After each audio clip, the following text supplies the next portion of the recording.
All right, joining us now. You can't talk Big 12 softball without him coming on here on the show, ladies. He's become a regular. He's been the head coach at Iowa State since 2018.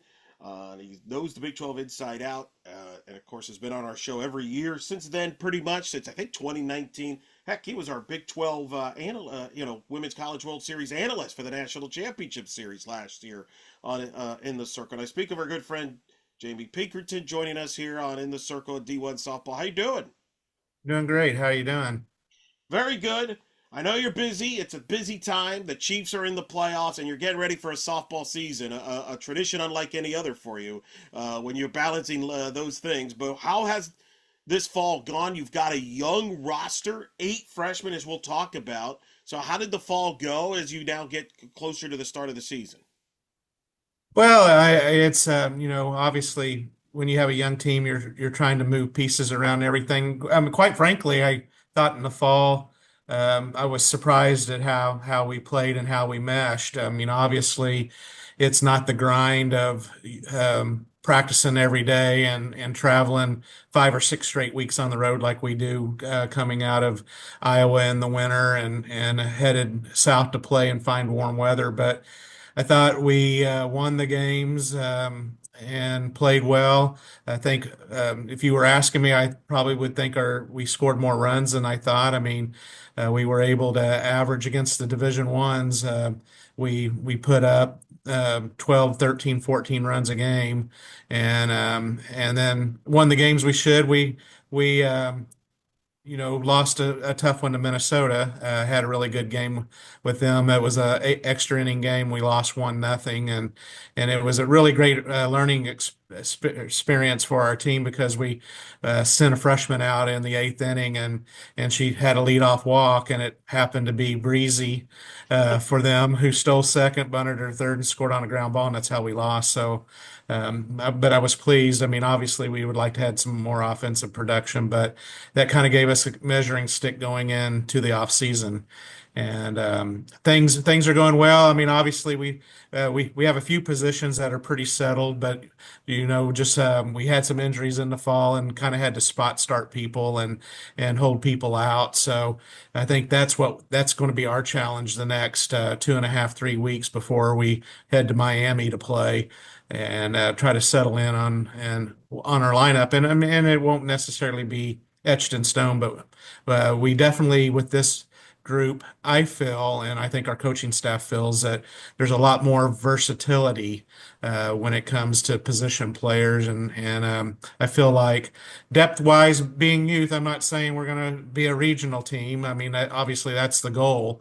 But out of the gate, but I feel like we have a lot of moving parts that we can use players in multiple positions. So really pleased with the athleticism of the team, and I've told you and in my conversations with other outlets, I think this freshman class is sneaky good. And could they be better than what I think in my mind's eye? Yes, but they are also freshmen, so there could be times where there's growing pains. Well, let's talk about this freshman class because you've told me you've liked this class even when we've spoken in the recent past about them. And here they are now on campus, 8 freshmen on the roster to put Well, down six, or six, six excuse me, freshmen, two transfers. 6 freshmen, 2 transfers. I'm still getting you. We'll get to the transfers. I'm still getting used to that because you've added Yeah. now to the portal, which we'll talk about shortly. So, but I'm glad you corrected me on that because I'm still kind of like, whoa, you got new faces there, but 8 new faces overall Right. there. Let's start with the freshman class. Tell me about the freshman class, their personality, and some of the names that fans will get used to getting to know. Oh, I think position wise, I think it's kind of been out on social media. You like that for your players, you like that for your program, but I'd prefer to fly under the radar. And I mean, I don't know if I can remember well enough to go alphabetically, but uh, Jesse Clemens has kind of popped up on the internet, and she played high school ball, didn't play in a high. I mean, she played at a high level, but she played fall, which, obviously you're not playing in Alliance or you're not playing in Colorado and you're not playing possibly in PGF, but she's played on a decent fall team that is put together of Iowa high school kids that doesn't play travel ball. So I kind of thought she was under the radar, but she had a huge fall. And now we just got to figure she's an interesting thing about her. She was the captain on a state championship softball team, probably multi-state championship softball team, and then she was also the MVP as a point guard in a state championship basketball. So we're talking about a player that's very athletic, and she can play short. She played short some this fall, kind of to get some experience there. She can play second. Actually, I think we could play her in center. And then even maybe first. I know she's played a little bit of first. Her bat is warranted. We're going to have to find a place to find, but very athletic kid, very high IQ. Just kind of has a an awareness to her. I wouldn't call it IQ, but she also kind of knows where she is in space. So she's one of them that obviously popped up, and then there was two others that is on the freshman watch list. Serenity Trice that played with Marty's Corona Angels out of Southern California. Second base, kind of a player with a lot of speed, athletic. I think she's going to, create pressure at the top of the lineup. And then we had Gatorade Player of the Year from Idaho, Haley Oliver. She was on the freshman watch list. Um, Serenity had a good fall. Haley did a good job. I think she came on late. I think she was kind of filling her way. Definitely was there defensively, very good defensive outfielder.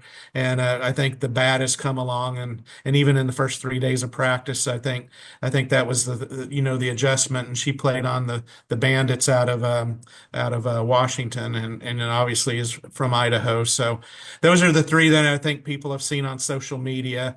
Um, and then, we have an outfielder from Florida that played with the Louisville Sluggers, Danica Best, left-handed left-handed hitter, has probably above average speed, and had a decent fall. I mean, with freshmen, you're settling in and out. And you probably should play them a lot more than you do, but you're also with us being with so many newcomers, we were really shuffling people in and out. And then we have two pitchers, Sammy Potvin from the Lady Hawks out of Washington. That's going to be a good addition to our pitching staff. And Abby Hewen, that is out of Carlsbad, California, played with the Breakers out of Southern California. So Sammy had a rough first outing, and then really settled in the fall. And Abby's a real competitor. She wants to compete at everything. So that's kind of really good about the pitching staff. I think those two, have a competitive edge that's really going to help us. So. Um, Obviously the freshmen will see time. Our pitching staff is, we got to keep it healthy. As you know, last year that was our downfall. Swain went down with an injury.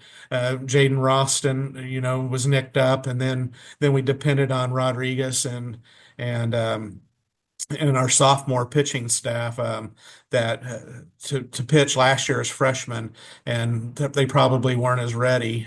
But they got trial by fire, and Lauren Skirman's the other sophomore, and they got a lot of valuable innings that I think that we saw in the fall. It really helped them, but they were pressed into service a lot more often than we would have liked last year. And I mean, obviously you saw us play, and everything. So, but like where we're at, we had a good fall, and hopefully, that'll translate into the season.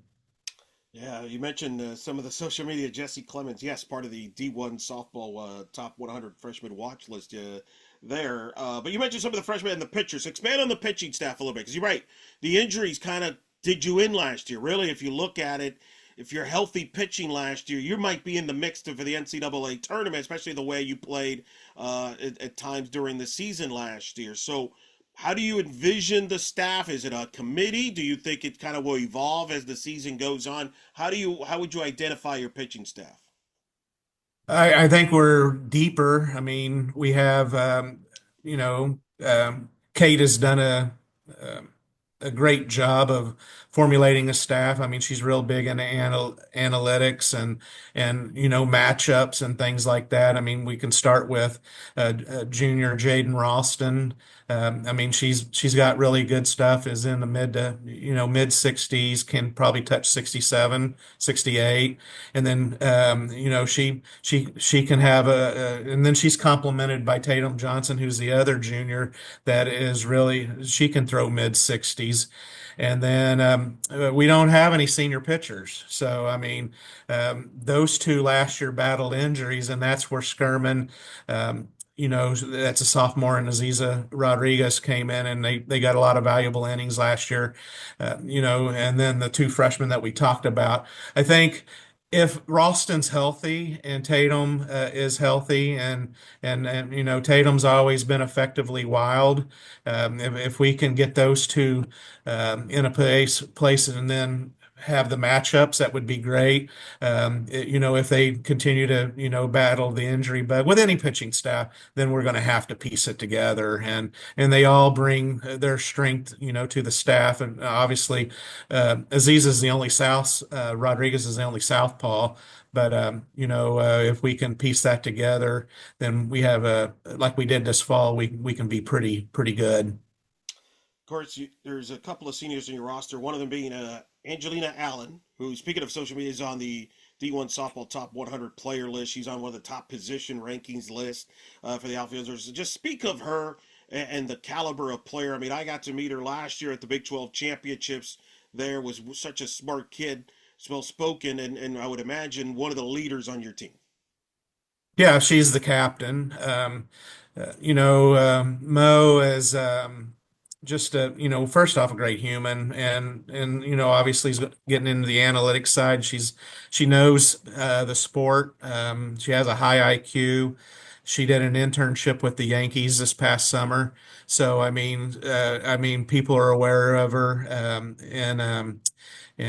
the major league wise, she has the tight end Nate Walker and the analytics, so she's really interested in that. So she kind of has an IQ and analytical mind.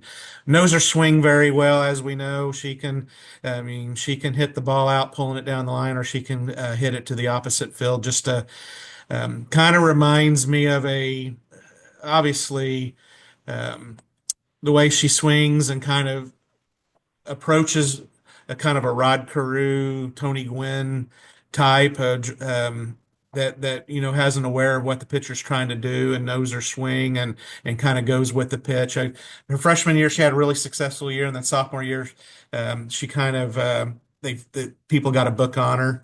And then last year she came back and she was very good at making adjustments and had a very good season. I mean, she made an All-American, but I was disappointed that she wasn't an NFCA All-American. I thought, she was deserving, but I also understand, our success probably kind of hindered her a little bit. But if we don't have her, we're not as good as we were last year without her. So, obviously, she's an anchor. She's a senior, really the only senior starter, even though we have two starters or two seniors. We expect, I think this team. I hope is not as dependent as they were on Ochoa and obviously Mo last year. But right now you had to point it was we're going to go kind of where Mo leads us to go and has the ability to have that leadership and do that offensively. And she's very good, very good teammate. Knows how to handle people and how to handle situations, and kind of a extension. I know in the outfield, a coaching staff extension on the field and everything. She checks all the boxes to being a great player and a great leader and a great person. That's pretty wild. I didn't know she interned with the Yankees. What was it, Yeah, this yeah, and summer? I, When I was think it? over the summer, yeah, she stayed in New York, Oh, wow. I'm and going to have to ask her about that. yeah, and I think she had I mean, a couple other offers that didn't. that didn't really work out for her. The Yankee one worked out. So there's two or three major league clubs that was interested in her. And I mean, she was in New York. So, I mean, it wasn't, rookie ball down in, or, developmental league in Arizona. I mean, she was definitely working in New York City. So, it was a great experience for her. I bet. Yeah, get to go to Yankee Stadium here, catch some baseball. That's not too bad. Learn on the Yeah. job there. That's envious. Now we know who to ask for if we need Yankee tickets down the road. I know who to ask, Well, probably. I mean, obviously, I think she's still looking, to get into MLB, but I mean, she's already got, where she's going for graduate school lined out and everything. Sure. So I'm excited for her. I mean, she's going to be successful in whatever endeavor she gets into. How do you protect her in the lineup? Because she's obviously going to be a teams that are going to circle her, kind of like they Right. did with Ochoa, just like they did with the Sammy Williams of the world. So tell us a little bit of what's going to be around there from an offensive standpoint that you're hoping for.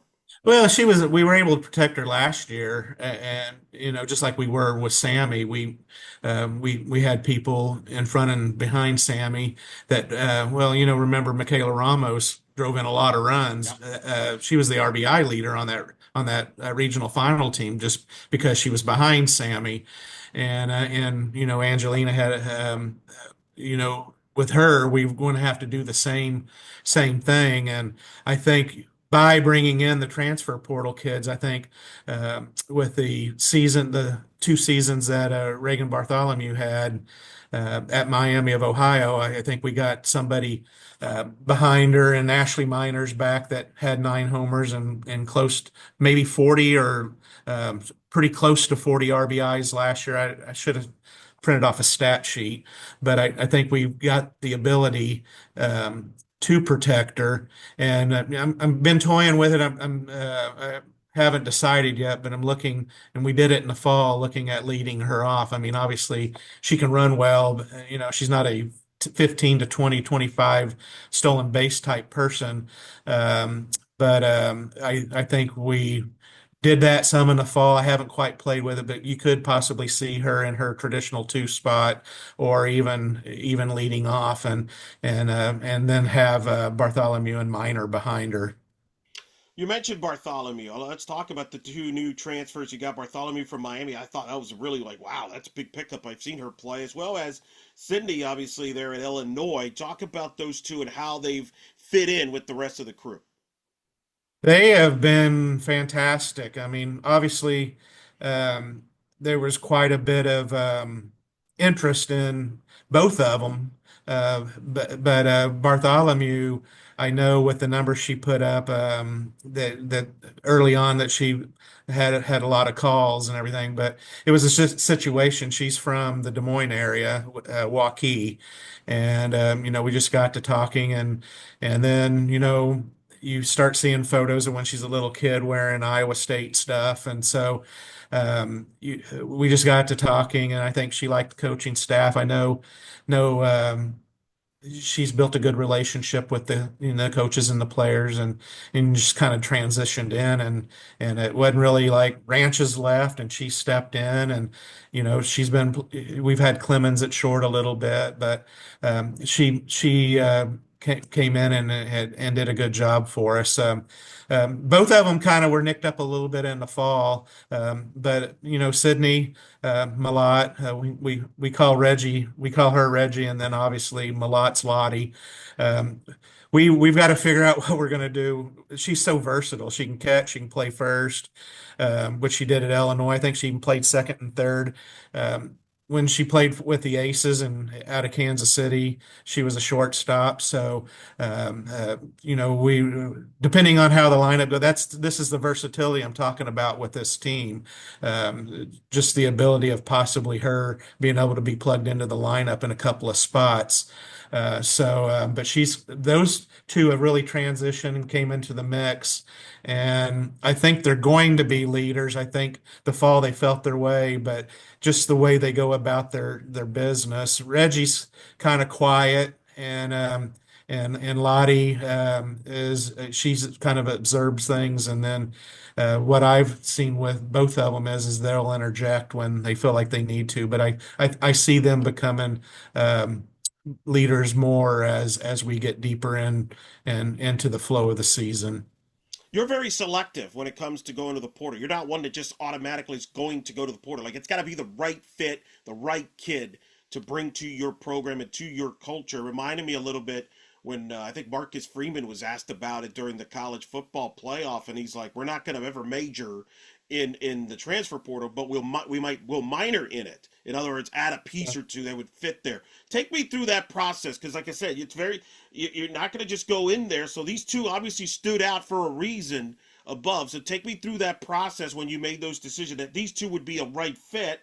Because then he obviously brings versatility. I would imagine that was something that caught your attention. Because I saw that as well in Illinois, and then Bartholomew with her bat. So take me through that selective because it's beyond on the field. You want them to fit at Iowa State and fit with the other players, which is a big thing to you. Well, first off, it's a philosophy. With the portal, you got to be really careful um, because you don't have the time. It's just kind of like dumping a bucket of minnows in a pond and watching all the fish come up to get it. I mean, when names go in, people jump, and I'm slow to begin with in the recruiting process. I get told that quite a bit, but I'm going to defend what our staff and myself do. We don't have a lot of kids go into the portal. I mean, if you go back and check, we've lot in what has it been, 5, 6 years? We've actually lost only two starters. Yeah, two. And then my other foray into the portal was Ellie Spellhog, who wasn't in the softball portal. She was in the basketball portal. So really, and how the process happened, just had exit meetings, and we decided with Isabel Nosen that we were going to move her to the outfield, and just because with the overhand speed that she has, 70 and in the 70s, and we just kind of felt she would be more comfortable out there, and then when we kind of knew that, then we were kind of, in it for necessity, but we still had her for the infield if we needed. So we were able to get in there, and then actually Lottie, um, I got Lottie, was able to visit with her and Reggie, and we were in a position where I offered both of them, and was blessed and lucky enough, and if you ask them, I think they're very happy. So it just worked out and was meant to be because when I have tried to dabble in it, I've gotten a lot of no's, and it's just the fit, I think, and we knew they would fit the culture, and talking with um, Kate and Lindsay and Aaron, we just knew that they were going to be good fits and they would fill a need. And with Lottie, it was just a versatility thing. Just if someone with as young as we were going to be, we knew that we could plug her in anywhere. And Reggie can play a couple of positions too, but unless any injuries come up, she's our shortstop. That's pretty good there. With such a youth there, you mentioned Angelina Allen is one of your captains there. Have you noticed anybody else kind of rise to the occasion as far as being a leader, either by their example or maybe more vocal as a result? It's Mo's team. So, I mean, we last year we had Malaysia and Mo as captains, and we've obviously had meetings with Angelina and stuff of who we thought would be good, and we kind of watched it during the fall. And it's still kind of a work in progress. I think there's a possibility that Reggie or Lottie will fill that. And then we have Ashley Miner and McKenna Andrews that possibly or that are upperclassmen that have been here 2 years. I think that right now we just have kind of a committee that if they see something, they say something, and you got to be really careful with that because then you don't want players thinking that it's a popularity contest or it's and then you get the ones that you don't choose or doesn't rise to the top that thinks you're playing favorites and things like that. And our coaching staff doesn't operate that way. So, it'll be interesting if, no one rises to that. And I think also too, we do a really good job. And I think, me, I think we're really personable with our kids and have good connections and we walk around and I try to make around to each one of them and ask, just ask how they're doing and where they're at. And if not every 2 days, every 3 days. I mean, it's just kind of a cycle. When you have 25 players or 24, you're not going to have a lot of in-depth conversations, but I think we try to connect with them and everything, and through that process, we ask questions and things like that. So, I mean, I think we have a good situation there with that, and I feel comfortable with Mo. But if Reggie or Lottie kind of rise to that as and also too, you got to think about them. They're in a new surrounding, new team, and they've been here 3 months. So you kind of let that kind of percolate and see what happens, see what rises to the top.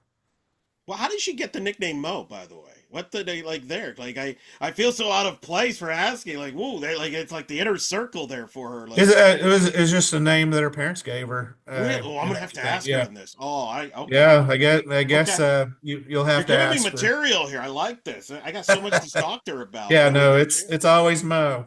Okay, okay. I just made sure. I'm like, wait, did I miss something? Okay, good. Um, Big 12. And we've spent hours on this talking about it on the show. We've even talked when we've run into each other like in Oklahoma City with all the movement. Certainly Oklahoma, Texas moved on, and you got Arizona, Arizona State, Utah in the league. It's now here. What has it been like interacting with the new coaches in the league? It's an 11-team league, so it's a larger league. I know there's a scheduling impact as a result of that. So now that it's here, what's it been like? Well, actually, in my time here, we had our first in-person meeting in Dallas, so that was good. And it was just like when Bear came in and, Gordon and, Vest down in Houston, them, right? So, just out on the recruiting trail and stuff. So I thought that was a smooth transition. And I think it's the same with I think when we got in person, it was good face-to-face, conversations, came up with a lot of great ideas. And, you know, um, Megan from Arizona State had been at Texas, so she was familiar with us. And then obviously Utah, Arizona, and Yeah, with Caitlin and Kate. Yeah, and Amy and Hope. and Amy brought good insight to kind of some ideas of things. It was kind of, we kind of picked each other's brains about things that we could do. And then, obviously, the conferences, and Jerry coming in with tech. I mean, it was good conversation, good give and take. But also too, there's us coaches that, I mean, I'm in year 8. It seems like yesterday. There's a good balance of coaches that have been in the league a while. I thought it was very good to meet in person. It was good to hear kind of what when they started we started having meetings with them. They would come in, and OU and Texas would leave. And I think talking with them, I won't give them credit because I think we all knew that we had to have a uniform video review system. It was just talking with them because they use DV Sport in the Pac-12, and they kind of explained how it worked and everything. And that's kind of how we moved to the universal, not or yeah, universal. Um, Video review because throughout the conference we all had our own systems, and even here it had caused problems sometimes with not linking up. So I think it's great that we have is just that kind of conversation and stuff that we come to some things with the conference. So I think they've integrated well, and I think I really believe it's going to be a good conference, and we have good, very good coaches in the conference. I think that's a great point you just brought up that I'm not even sure I was aware of this or others might be is fact that one of the interesting things when you bring in new members and new people is you have some fresh different ideas that Right. you could go back. Like they probably picked up some things that that you or somebody else in the league suggested from the coaching staff that they probably didn't think about when they were in the Pac-12. Because when you're in the same the same teams in the same conference every year, you probably get used to a routine, right? Like a used to thing, not thinking a little outside the box. So that is a positive that you can maybe have some fresh ideas that can help grow the league and help grow each other and help each other. Right, and just use the video review thing. I mean, we were already considering a change. I mean, some of us had echo, and then it was just it wasn't. It w- I mean, it was just different replay systems in different places, and we knew about DV Sport, but I mean, but to have them in the room and hear how they talked about it and how they liked it, and obviously that's what they use at and now volleyball. And I know in the Big 12 they do, and I think it was just to hear them. We were already kind of thinking we needed a system that was conference wide, and then just to hear the input that they had, it was really good. It made me more comfortable with the transition. Obviously, there's a cost that comes with that, and in today's world, Yeah. budgets are being extremely watched and vetted out these days with everything that's kind of going on. But uh, just those little things, just talking about just the kind of the give and take between the two conferences, and I'm interested in we have a meeting tomorrow. I mean there won't be any changes or votes, but I mean it's just the feedback that you can get. In-person meetings in Dallas. Did my invite get Yeah, lost in the this mail? Did it get lost in the mail? I'd look. Oh no, we just thought with the big changes, obviously with the three that came in the previous year, we had never met face to face, and that I mean, like we all know each other, That's true. but I mean, it was just a situation where we went to Dallas and all got in the same room and thought it was very productive.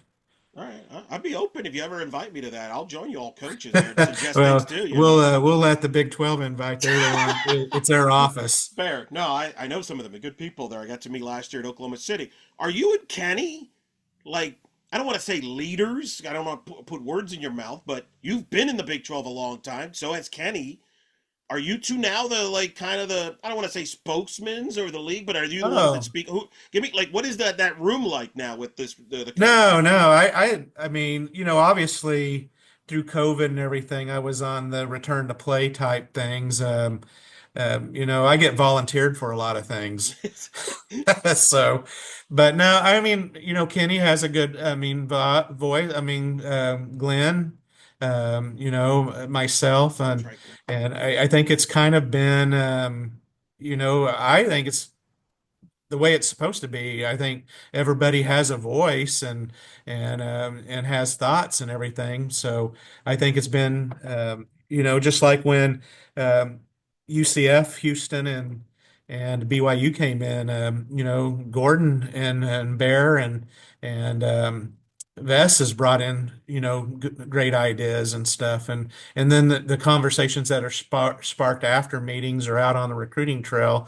I mean, we share things and share ideas, and it's been good. But no, I think that I think it's I don't think anyone. I mean, obviously Jen has been at Kansas, quite a while. So I think we had a good core group going in, but I think I wouldn't say anyone is the um, would say is the leader type of thing or spokesperson.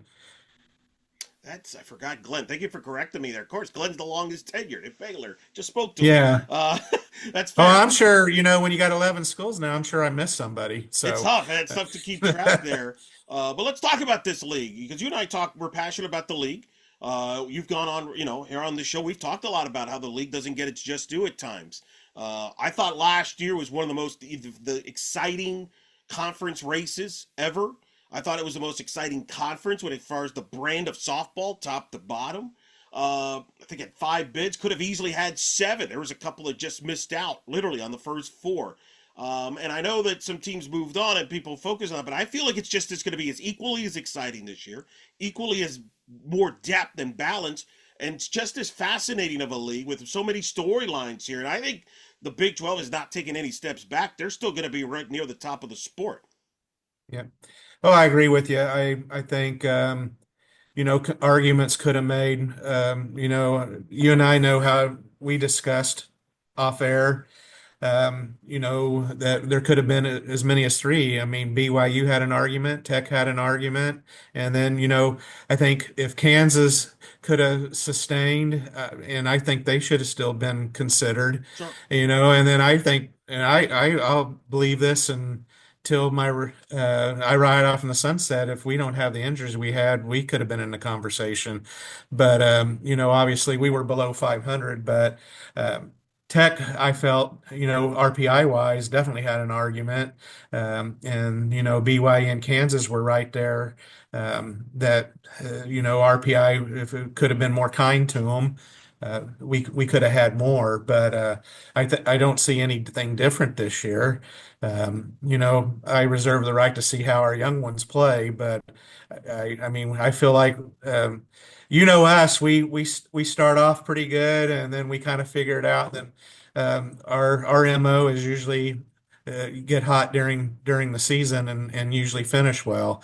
So I think a lot of teams do that, and I just feel like just the the the depth of the conference with 11 teams.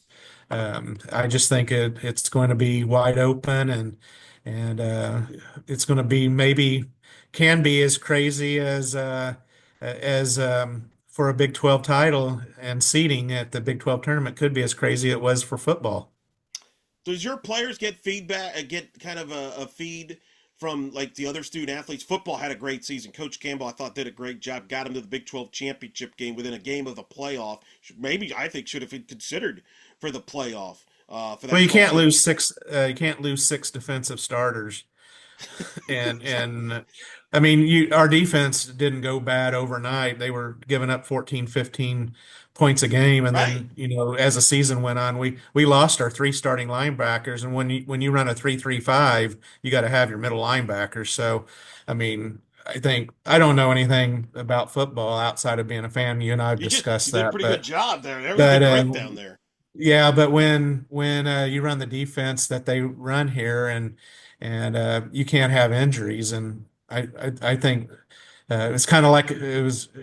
I guess the only comparison I can say, and I know we're talking softball, is kind of what the Detroit Lions went through this year, where Sure. A they lot of had. injuries there, yeah. Yeah, that's what happened to Coach Campbell's team. So we were much better than kind of we just they had to navigate through the injuries. But I think the same thing can be said for what's going to happen with softball. I think it can be that crazy Yes. when it comes to when you're not playing everybody. It can be that crazy when it gets to seeding. And I just hope that when you get into that and when you're playing and that teams that have a good resume don't get penalized because you don't play the top, an Oklahoma State or whoever may be at the top, Utah, Arizona State, Sure. Arizona, UCF. If you start dropping those regional teams off and you don't play them, and I often think that's what hurts the Big Ten. Yeah, no, I agree. But right now, there's a lot of good vibes, and their basketball's having a great season. Once again, top five as we record this, and I go to Leah Nelson for all my Iowa State athletics. That's why I'm just she's doing like covering every sport now. Have you when you coached her? She's a former player of yours. Did you ever imagine she would be now to the point where she's like covering every Iowa State sport? She's like everywhere now. Like I'm having a hard time getting a hold of her just to talk softball. With Leah, anything was going to be possible. You just never knew. I mean, just never knew with her. Fantastic person. I can say this now that she's gone. Probably one of my favorite personalities and people that outside of softball that I just enjoyed visiting with, and knowing her personality. This doesn't surprise me. With the podcast and the social media stuff that's I mean that's just her personality, and she hasn't never really met a stranger. So obviously she's doing a lot. She's doing so much. I used to kind of keep up with it. I don't. Everything she's doing, I can't keep up with her. No, I don't think anybody can. I can, and I mean, she's now in my world in the media side. She's nailing it, man. She's doing a great job. I look forward to catching up with her if her schedule slows down eventually. So we'll see, but it's good. My last question to you, as you get going in the season, you mentioned obviously injuries are going to be always a key there, like avoiding injuries. But what are some of the other questions maybe you have in your mind about this group that you're looking forward to finding out when you get to Miami? Can we do it, coach them right, and get them up to speed? And I feel like we're going to be competitive, but can we? I mean, can we get into the middle of the pack? And I think we can, and I think they can. They know they can, but with as deep as this conference is going to be, is can we get into the 4, 5, 6 area where we had lived in those margins until this past year? We've always been fourth or fifth. In since we've been here, except for the first year and last year, we've kind of lived in that margin. And I think that's the margin you're going to have to be in to be considered for postseason is how quick can we get there, avoid injuries, how quick can we get experience and grow up and have a high enough IQ where we don't throw to wrong bases or we don't, get antsy in a high leverage situation or where a game can be decided on a play or an at bat. If we can get that growth and get to that point sooner rather than later. I told our kids yesterday we got a chance to be really good, but are you guys? But it's your boat. You got to drive it, or your ship. And I didn't use that term, but how quick can we get to that and have that growth and that maturity to get to that point? And it all comes down to pitching, defense, and timely hitting, right? So, offensively this fall, you know, we scored 7 or 8 against Iowa. We scored 11 against Drake. Scored 14 against UNI. Scored 12 or 13 against NDSU. I mean, and then the JUCOs. I mean, we have the capability of being explosive, but we also got to make key plays. We got to make the routine play to keep the pitching staff as young as they are. We got 4 pitchers that are underclassmen. We got to keep them out as many high leverage situations as we can. That is Iowa State head coach Jamie Pinkerton joining us here on In the Circle on D1 Softball. Coach, always a pleasure to talk to you. I love talking about so many different aspects of softball, just not just with your team, but the whole sport, the big pictures. I know you have the best interest in it. Look forward to running into you during the season this year, especially when you come down to Orlando. But in the meantime, thanks for always taking the time here on the show to talk to us and becoming a regular. And stay warm and stay healthy. And like I said, thanks for coming on here on In the Circle. I got one demand of you. Sure. You better dial us up a good restaurant when we're in Ooh. Orlando. Okay, I got So, over a month to recommend. I'll probably have to pick your brain of what you prefer, what you don't prefer, because I don't want to get. We'll see what the players are allowed to have, not to have food wise, because I know they have to oh, have to be but healthy. I'm They not got to be worried healthy. about. I'm Oh, not is worried is about this just them. you? Okay, that's just you. Okay, then okay, that opens They up a they'll lot. have a parent night. So they'll be able to go out and do All their right. thing. Well, that definitely You've increases the seen me in a options. third base box. I'm pretty much a seafood guy. I see it, I eat it. So, There. um, but anyways, as always, thanks for what you do for the sport. Thanks for having me on. I always enjoy it. Hopefully, I don't crash the ratings, but thanks for having us on, and look, we're excited for the start of the season.